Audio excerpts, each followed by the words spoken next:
வணக்கம். யாதுமாகி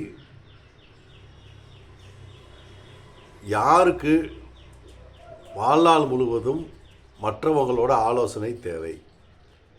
யாருக்கு வாழ்நாள் முழுவதும் மற்றவங்களின் ஆலோசனை இல்லாமல் சுய முடிவு, சுய அறிவை வச்சு சிந்தித்து யார் முடிவெடுப்பாங்க அப்படிங்கிறதுக்கான ஒரு 2 உதாரண ஜாதகத்தை வச்சு நம்ம சுருக்கமாக பார்த்துடலாம்.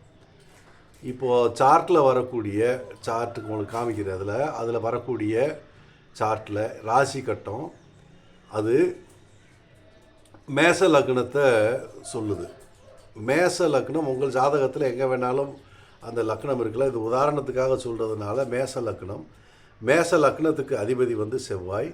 மேச லக்னாதிபதி இந்த ஜாதகத்தில் கடகத்தில் போய் உட்காந்துருக்கிறாரு. கடகத்தில் செவ்வாய் நீசம். ஜோதிடம் தெரிஞ்சவங்களுக்கு தெரியும், ஒவ்வொரு கிரகங்களுக்கும் உச்ச வீடு நீச்ச வீடுன்னு இருக்குது.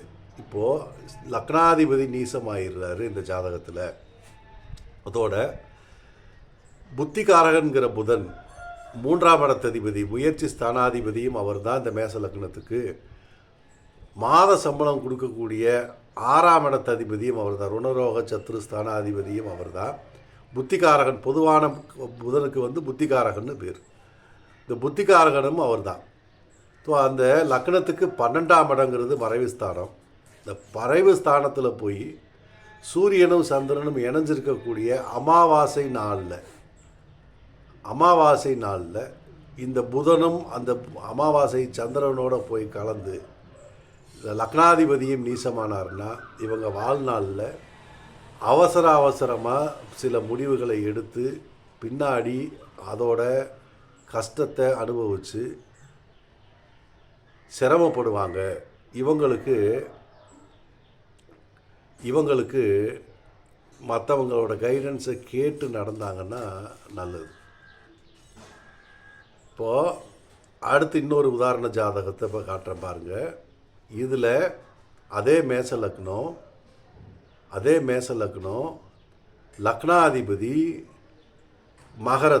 லக்னாதிபதி மகரத்தில் அங்கே செவ்வாய் உச்சம். ஸோ செவ்வாய் உச்சமாக இருந்து சிம்மத்தில் லக்னத்துக்கு 5ஆம் இடத்துல சூரியன் சந்திரன் புதன், அதே முதல் ஜாதகத்தில் வந்த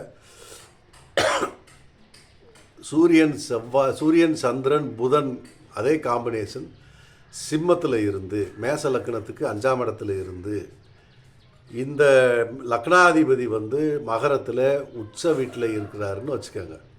இந்த ஜாதகரும் அதே கிரக நிலையில் அதே இடத்துல மாறி தான் நிற்கிறது. இந்த ஜாதகருக்கு உதவி தேவையில்லை. அவரோட சுய முடிவுகளை ரொம்ப தெளிவாக எடுக்கக்கூடிய நபராக இருப்பார். இதில் அமாவாசை, இதுலேயும் சிம்மத்தில் இருக்கக்கூடிய அமாவாசை நாளில் அமாவாசை சந்திரனோட சேர்ந்த புதன் தானே. அப்போ அதில் எப்படி ஒரு தெளிவான முடிவு அவர் எடுக்க முடியும் அப்படின்னா, அது 5ஆம் பாவகத்தில் ஆட்சி பெற்ற சூரியனோடு இருக்கிறதுனால அவர் எடுக்கக்கூடிய முடிவுகள் தெளிவாக இருக்கும். அவர் என்ன முடிவு எடுப்பாருங்கிறது வெளியே தெரியாது அப்படிங்கிறது தான். ஸோ கிரக நிலைகள் அப்படிங்கிறது இது ஒரு அற்புதமான கண்டுபிடிப்பு. முதல்ல யார் கண்டுபிடிச்சாங்கங்கிறதெல்லாம் நமக்கு தெரியறதில்ல. அது நிறையா சொல்கிறாங்க. பராசரர் அதில் சொல்கிறாங்க, முனிவர்கள் கண்டுபிடிச்சது, ரிஷிகள் எழுதுனது, அதெல்லாம் நிறையா சொல்கிறாங்க. ஆனால் இந்த டிசைன்கிறது அற்புதமான டிசைன். அதாவது இது சதுரமாக இருந்தாலும் இது ராசி சக்கரம். இந்த ராசி சக்கரத்தில் இருக்கக்கூடிய 10 புள்ளிகள் லக்னத்தை சேர்ந்து 9 கிரகங்களும் லக்னமும் 12 கட்டத்தில் 10 புள்ளிகளை வச்சு ஒருத்தர் ஜாதகத்தில் இருக்கக்கூடிய இந்த விஷயங்களை வச்சு அவர் என்ன கொடுப்பனையோடு பிறந்திருக்கிறாருன்னு அழகாக ஜோதிடம் மூலமாக கணிக்க முடியும். ரொம்ப நன்றி. மறுபடியும் இன்னொரு வீடியோவில் சந்திப்போம்.